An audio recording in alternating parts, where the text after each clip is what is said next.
I spent $10,000 on shopping in Japan, but because I knew exactly how to navigate Japan's tax-free system, I walked away with an extra $1,000 back in my pocket. With the yen being incredibly weak, well, right now at least, as of making this video, Japan is basically a giant discount store for tourists. But that discount only applies if you know the rules.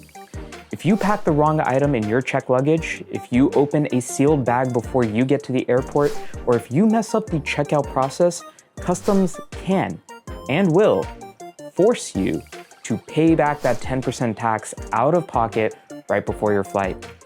Plus, the entire Japanese tax-free system is getting a massive overhaul later this year. And if you aren't prepared for it, you are going to lose money and time. Today, I'm breaking down exactly how to pack your tax-free goods, the dangerous trap of department store refund counters, and how to guarantee you keep your money. Grab a notebook because you're going to need this.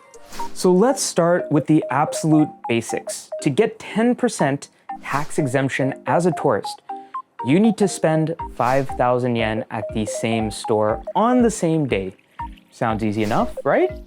But here is where the first trap catches people. That 5,500 yen is the tax included price. You always have to look for the smaller print that shows up as the base price. Hence, you might get confused. Bring together 5,000 yen worth of goods just for them to say you need 500 yen more. Or you end up bringing 5,500 yen pre-tax, and when you see the final price, you're like, wait, that math isn't mathing quite right. So I would recommend always using the tax-free price when shopping just to keep things straight in your head so that way you know to aim for 5,000 yen as your final price pre-tax. Once you hit that 5,000 yen base mark, you're eligible. To actually claim it, you have to prove you're a tourist. Historically, that meant carrying your physical passport everywhere and showing the cashier your entry stamp. Recently, Japan rolled out the Visit Japan web system. When you land, you can generate a QR code on your phone that stores can scan instead of your passport.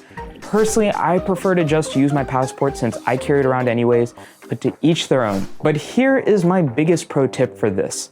Always keep your physical receipts as well as your digital ones. The digital QR system is fantastic, but not every single store in Japan has integrated their registers with it yet. You might run into a mom and pop shop or a specific boutique that still needs to see your physical passport booklet. So bring your passport just in case. And save every single digital and paper receipt they hand you. You will need them for customs if they ask. My recommendation for the digital receipts, screenshot, they'll tell you, hey, did you get a picture of this or did you make sure to pull it up? Personally, I don't usually go around with internet because I like to go off the grid when I'm in Japan. So I would just take a picture of the QR code that they have, and then when I'm at the airport, I can just scan that QR code that's now in my screenshots, pull up the web page and show them if I really need to. Now that you've picked out your items, it's time to pay. But not every store handles tax-free the same way. It's basically checkout roulette. There are generally two methods. Method one is the instant discount. Stores like Don Quixote, Big Camera, or major drugstores will literally deduct the 10% right at the register. You hand them your passport or QR code, they do some typing, and you instantly pay the cheaper price. Boom, done. But method two is the department store refund counter, which is my least favorite. And this one trips people up. If you go to a massive luxury department store like Isetan or Daimaru, the cashier at the makeup counter or clothing brand will make you pay the full tax-included price at the register. They will hand you a form and tell you to go to a dedicated tax refund counter, which is usually hidden away on the top floor or in the basement of the building. You have to take your items, your passport, your receipt to the counter, wait in another line, and get your refund processed there. Now, here is the catch. These counters will usually refund the money directly back to your credit card, but it can take anywhere from 2 weeks to a full month for that money to actually show up on your statement, which means you'll probably be out of Japan by the time you actually see anything, so you kind of have to hope that it actually pans through. Oh, and department stores often take 1 to 1.5% processing fee out of your refund for the convenience. So if you're shopping high-end, budget accordingly and don't expect that cash back immediately. For those of you who like to go off the grid like I do and won't have internet, sometimes you need to pull something up on your phone when you're talking with them or they need to check something. They usually have a pocket Wi-Fi that you can ask to connect to, so that way you can access whatever you need to. We did have to do this a couple times. Another thing to keep in mind, when you're going up to a department store, you might see a big banner that says tax-free. Not everything in that whole department store is tax-free. There's a lot of pop-up shops, like anime pop-up shops that I shopped at, where of course, they're not gonna do tax-free. So taking that to the counter won't really count towards your tax-free stuff. So just another little thing to keep in mind. All right, let's talk about the single most frustrating part of shopping in Japan, the dreaded sealed plastic bags. Japan splits goods into two categories, general goods and consumables. General goods are things like clothes, sneakers, and cameras, or video games. Consumables are things like snacks, matcha powder, skincare, makeup, and medicine. General goods can be used immediately in Japan. You can buy a sweater tax-free and wear it out the door. But consumables cannot be used in Japan if you buy them tax-free. Because of this, the store will place all your consumables into a special crinkly clear plastic bag and seal it with tamper-proof tape. Do not open this bag. I repeat, do not open it. If customs at the airport catches you with a torn bag, they will assume you ate the snacks or used the lotion in Japan, and they will charge you the 10% tax on the spot. These bags trap air, they turn into rigid, unbendable blocks that absolutely ruin your luggage Tetris strategy, which leads me to my favorite shopping hack, the split purchase.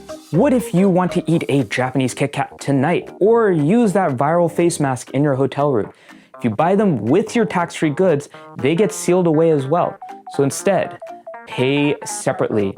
Do one transaction for the items you will use during your trip and pay normal tax. Then do a second separate transaction for the items you are taking home to get the tax-free discount. Tell the cashier separate, please, before they start scanning. It will save you so much headache. Also, just keep in mind if you are buying a bunch of consumables or even one consumable and a bunch of non-consumables, which are like, hey, I'm gonna be wearing this shirt. They will seal it all together.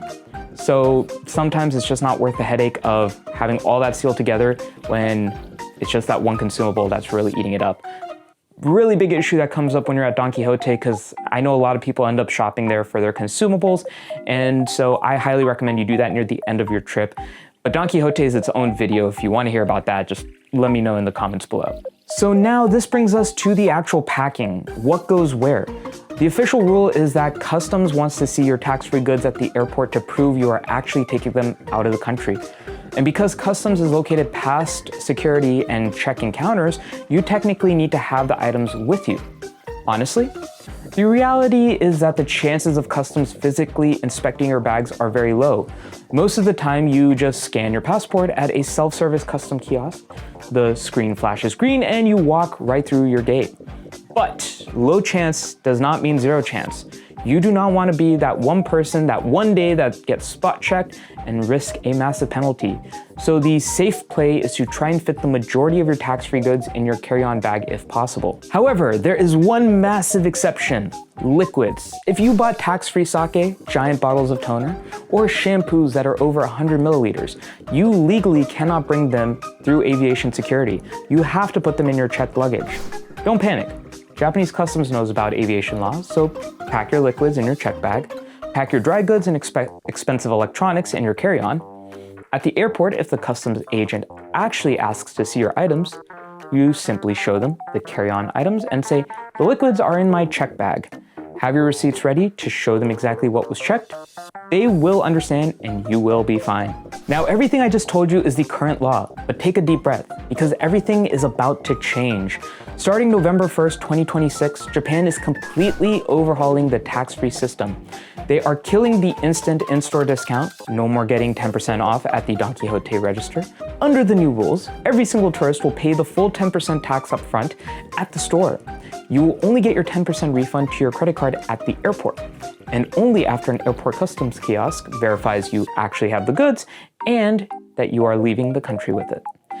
Why are they doing this? Because too many people were buying tax-free goods and illegally reselling or using them inside Japan before flying home.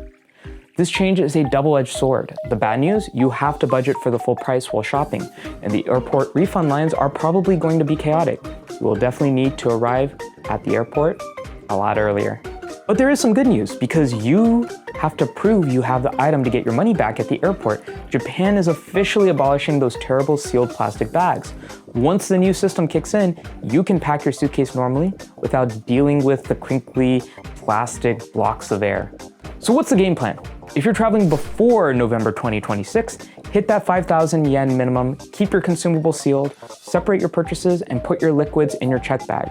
If you're traveling after November 2026, enjoy the freedom of, well, normal packing. But get to the airport earlier just to make sure you can claim that extra $1,000 like I did.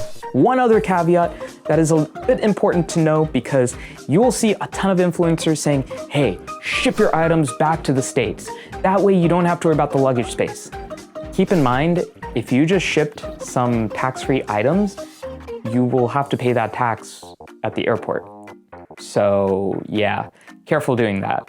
I will say, again, chance of you getting checked at customs isn't very likely, but starting in November, it is. They will want to see it. So do not ship your items home.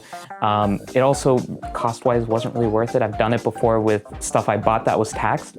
And yeah, no, it's actually a lot cheaper just to take an extra suitcase on. But that's a video for another time that we can go over if you're interested. If you want to see exactly what I spent that $10,000 on and what is actually worth buying in Japan right now, let me know in the comments below. Looking for other Japan travel advice, I'll try to answer them all and maybe make some videos to help you out. Again, let me know in the comments below. Thank you for watching, and I'll see you next time.